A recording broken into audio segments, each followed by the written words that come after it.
सोचिए आपने किसी को पैसा उधार दिया, वो चुकाया नहीं और कोर्ट में साल दर साल सुनवाई होती रही बिना किसी नतीजे के। यही था इंडिया में कॉर्पोरेट और इंडस्ट्रियल क्रेडिट का हाल 2016 से पहले। और तब आया एक कानून जिसने खेल बदल दिया, इंसॉल्वेंसी और बैंक्रप्सी कोड यानी आईबीसी। आईबीसी से पहले भारत में इंसॉल्वेंसी के लिए कोई एक यूनिफाइड लॉ नहीं था। एसआईसीए था जिसमें बीआईएफआर बनाया सिक कंपनीज और रिहेबिलिटेट करने के लिए, डीआरटी था डेट रिकवरी के लिए, सरफेसी था सिक्योर्ड क्रेडिटर्स के लिए। लेकिन ये सब कानून अलग अलग थे, स्लो थे और जो कंपनियां बीआईएफआर का दरवाजा खटखटाती थी वो अक्सर सिर्फ क्रेडिटर्स की कार्रवाई को टालने के लिए ऐसा करती थी। और नतीजा, बैंक्स का पैसा फंसता रहा, एनपीएस बढ़ते रहे और इकोनॉमी को नुकसान होता रहा। 28 मई 2016 को भारत सरकार ने आईबीसी नोटिफाई किया। ये एक ऐसा यूनिफाइड कानून था जो कॉर्पोरेट एंट्रीज, पार्टनरशिप फर्म्स और इंडिविजुअल तीनों के इंसॉल्वेंसी को एक ही फ्रेमवर्क में हैंडल कर सके। और सबसे बड़ा बदलाव ये था कि पहले डेटर को कंट्रोल रहता था, अब क्रेडिटर्स को कंट्रोल मिला है। अब जैसे ही डिफॉल्ट हो, creditors corporate insolvency resolution process यानी सीआईआरपी शुरू कर सकते हैं। अब बात करते हैं रिजल्ट्स की।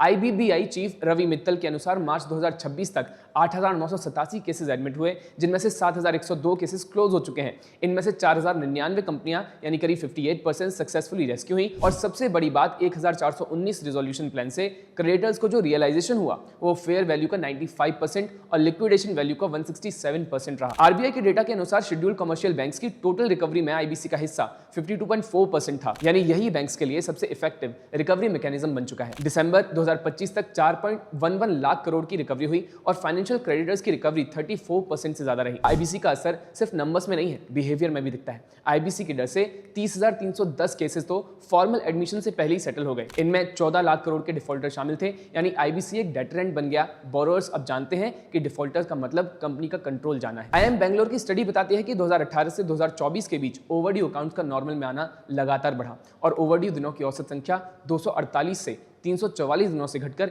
30 से 87 दिन रह गई। आईएम इलाहाबाद की 2025 की स्टडी कहती है कि रिजॉल्व हुई कंपनियों की एवरेज सेल्स में 76% की वृद्धि हुई, कैपेक्स 130% बढ़ा और लिस्टेड फर्म्स की मार्केट वैल्यूएशन 2 लाख करोड़ से बढ़कर 6 लाख करोड़ हो गई। आईबीसी परफेक्ट नहीं है, डिलेज हैं, चैलेंजेस हैं, अमेंडमेंट्स हुए हैं और होते ही रहेंगे। लेकिन बॉटम लाइन यही है कि आज इंडिया के पास बैड इंडस्ट्रियल डेट को रिजॉल्व करने का एक वर्किंग टूल है। कुल 4 लाख करोड़ की वापसी, हजारों कंपनियों की रिवाइवल और बोरोअर्स में जिम्मेदारी, यही है आईबीसी के 10 साल की असली लेगेसी। दोस्तों, अपने विचार हमें कमेंट में जरूर बताइएगा। नमस्कार।